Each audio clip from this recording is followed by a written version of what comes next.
How to fix Windows security not opening or working on Windows 10 and 11. Hello guys, this is Sarah from Create, Login, and Delete. Let's get started. So first, go ahead and run the Windows Troubleshooter, and you can do that by clicking on Update and Security, and then click on Troubleshoot here. So scroll down and you'll see this Windows Store Apps. So click on that, and you'll see this Run the Troubleshooter option. So if this doesn't solve your problem, go ahead and check if your background apps are working. So go back to your home and then click on Privacy. Scroll down and you'll see Background Apps.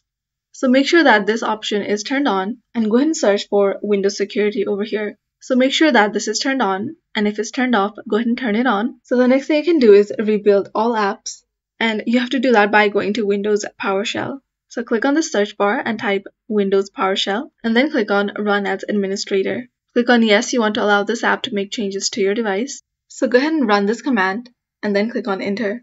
And then select the option that says Yes to all. So if this doesn't work, go ahead and type this command, and then click on Enter. So once the command is finished running, go ahead and restart your PC. So the next thing you can do is repair corrupted files. And to do this, you have to open CMD. So go over to your search bar and type CMD, and then click on Run as Administrator. Click on Yes, you want to allow this app to make changes to your device. So this is the first command that you want to run. So go ahead and type this and click on Enter. So the next command you want to run is this one. So instead of scan health, you'll see this restore health instead. And the last command you want to run is sfc/scan now. So once the commands are finished running, go ahead and restart your PC.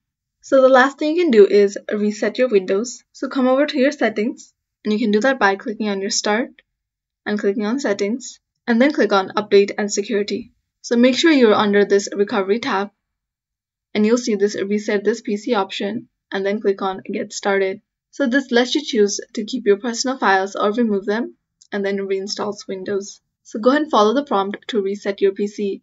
So this is how to fix Windows security not opening or working on Windows 10 and 11. Thanks for watching till the end, and don't forget to like, share, and subscribe.